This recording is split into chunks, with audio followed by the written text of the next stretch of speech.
Exam में सफल होने के लिए प्रैक्टिस की ज़रूरत होती है। जितनी ज़्यादा आप प्रैक्टिस करेंगे उतने ज़्यादा आपके चांसेस बढ़ेंगे उस एग्जामिनेशन में सफल होने के। इस चीज़ को ध्यान में रखते हुए क्लास 4 एडमिशन टेस्ट की तैयारी करने वाले बच्चों के लिए मैं लेकर आई हूँ इंग्लिश का मेरा तीसरा सैम्पल टेस्ट पेपर। अगर आपने मेरे पहले 2 सैम्पल टेस्ट पेपर साथ ही मैथ्स, हिंदी और साइंस के सैम्पल टेस्ट पेपर नहीं देखे हैं तो प्लेलिस्ट का लिंक आपको डिस्क्रिप्शन बॉक्स और आई बटन में मिल जाएगा। हेलो फ्रेंड्स, मैं Sneha, welcome to my channel for you and your child. इस वीडियो में हम प्रैक्टिस करेंगे इंग्लिश के सेक्शन की। ये सैम्पल टेस्ट पेपर है 25 मार्क्स का और हर एक क्वेश्चन के आगे मार्क्स लिखे हुए हैं। जो भी क्वेश्चन पूछे गए हैं और जो क्वेश्चन का लेवल है वो किसी भी स्कूल के क्लास 3 के इंग्लिश ग्रामर के सिलेबस पर बेस्ड है।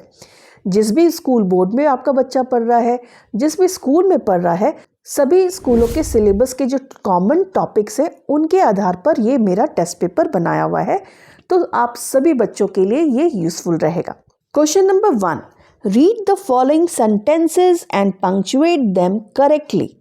Right S for statement, Q for questions, C for command, R for request, E for exclamatory sentences. Types of sentences आपने पढ़े होंगे। स्टेटमेंट यानी जिसमें हम साधारण कोई बात कहते हैं, क्वेश्चन जिसमें कोई सवाल किया जाता है, कमांड जिसमें हम किसी को ऑर्डर दे रहे हैं, कोई आज्ञा दे रहे हैं, रिक्वेस्ट जिसमें हम किसी से प्रार्थना कर रहे हैं, उनको किसी चीज़ को करने के लिए निवेदन कर रहे हैं, एक्सक्लेमेशन जिसमें हम कोई सडन एक्सप्रेशन अपनी भावना को एक्सप्रेस करते हैं।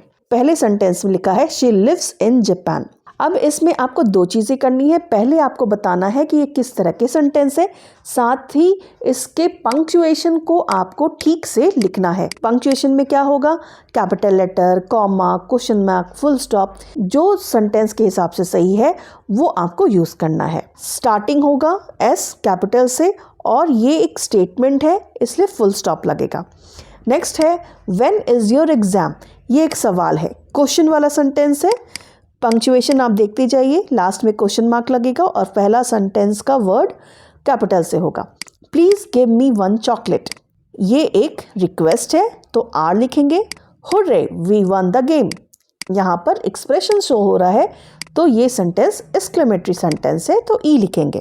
Do not enter this room, यहाँ पर एक कमांड दिया जा रहा है तो C लिखेंगे। शुरुआत में स्टार्टिंग लेटर D कैपिटल होगा और लास्ट में फुल स्टॉप होगा। Question number 2, right a paragraph on any one of the given topics at least 10 lines. 2 topic दिए गए हैं, your first holiday trip outside your city, your favourite season, आपका पहला trip जो आपके शहर से बाहर हुआ था, और दूसरा ऑप्शन है आपका मनपसंद मौसम। इन दोनों में से किसी एक टॉपिक पर आपको 10 लाइन में कम से कम एक पैराग्राफ लिखना है। इस तरह के छोटे छोटे पैराग्राफ आपको लिखने की प्रैक्टिस करनी चाहिए क्योंकि इसी तरह के कॉमन टॉपिक्स एग्जाम में पूछते हैं लिखने के लिए। क्वेश्चन नंबर 3 है fill in the blanks by choosing correct verbs from those given in brackets.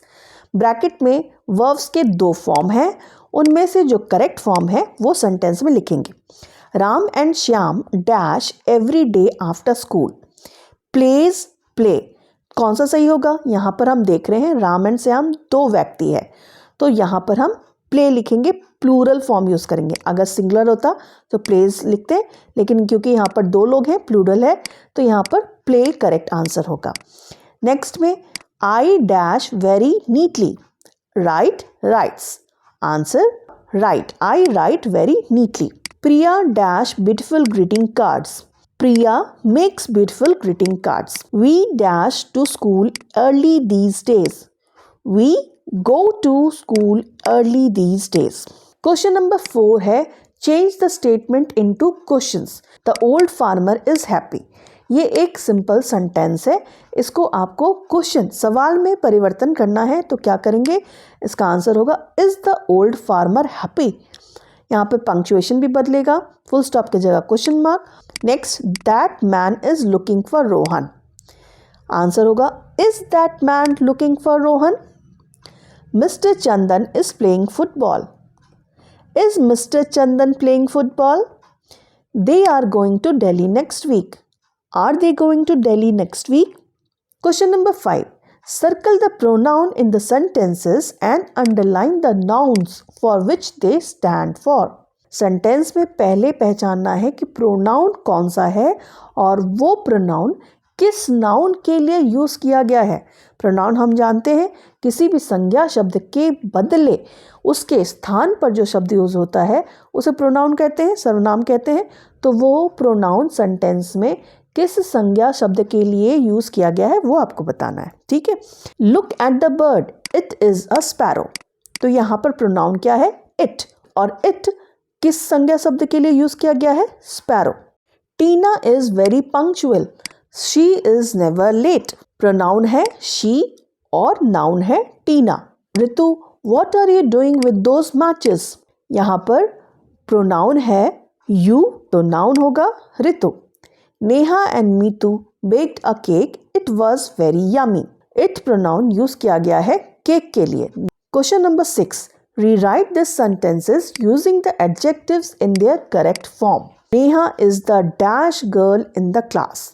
यहाँ पर लिखा है द, आंसर होगा द प्रीटीएस्ट। यहाँ पर सुपरलेटिव फॉर्म यूज होगा। Ice cream is dash then milk. यहाँ पर दैन लगा हुआ है, इसका मतलब दो चीज़ों के बीच में कंपैरिजन हो रहा है, तो यहाँ पर एडजेक्टिव का सेकेंड फॉर्म यूज होगा, कंपैरेटिव फॉर्म यूज होगा। Ice cream is tastier than milk.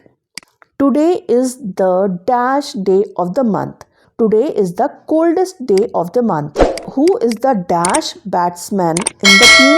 Who is the best batsman in the team? Correct the error in the sentences and rewrite them. Sentence grammatically incorrect है, उसे सही करके लिखना है। Sentence है the boys was late for the class. यहाँ पर आप देख रहे हैं कि प्लूरल वर्ड का यूज किया गया है बॉयज और उसके साथ यूज हो रहा है वॉज, ये गलत है। प्लूरल है तो इसके साथ जाएगा वेयर, तो आंसर होगा the boys were late for the class. Seema are a very good dancer. Correct sentence है Seema is a very good dancer. I am not well yesterday but I was fine now. I was not well yesterday but I am fine now. Now यानी अभी, तो अभी के लिए हम present tense का use करेंगे।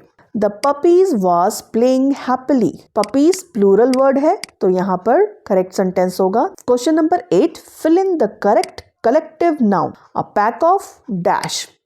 पैक ऑफ किस चीज के लिए यूज करते हैं? वुल्व्स के लिए, तो आंसर होगा अ pack of Wolves. A bundle of dash, answer sticks, bundle of sticks. A crew of sellers. A choir of singers.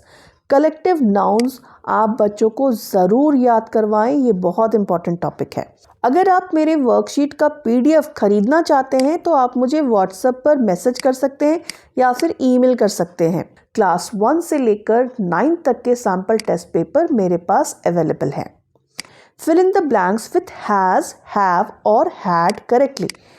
ये वर्ब का फॉर्म है हैज़, हैव, हैड, जो सेंटेंस के अकॉर्डिंग करेक्ट है वो आपको यूज़ करना है। We dash a blue car last year.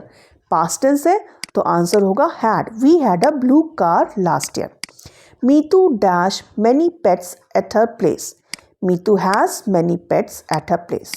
They dash a big garden in their house. They have a big garden in their house. I dash a pet dog. I have a pet dog. Question number 10.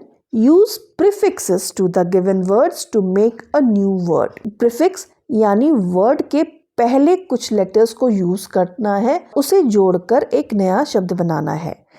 Visible लिखा हुआ है तो हम use कर सकते हैं in.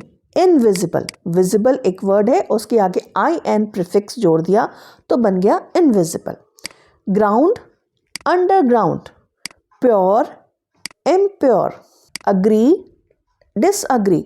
आप spelling पर ध्यान दें कि किस तरीके से प्रीफिक्स यूज हो रहा है और उससे एक नया शब्द बन रहा है। इस तरह के सैम्पल टेस्ट पेपर से मैं उम्मीद करती हूँ आप अपने बच्चों के टेस्ट की तैयारी में अच्छी मदद कर पाएंगे। Thank you so much for watching this video.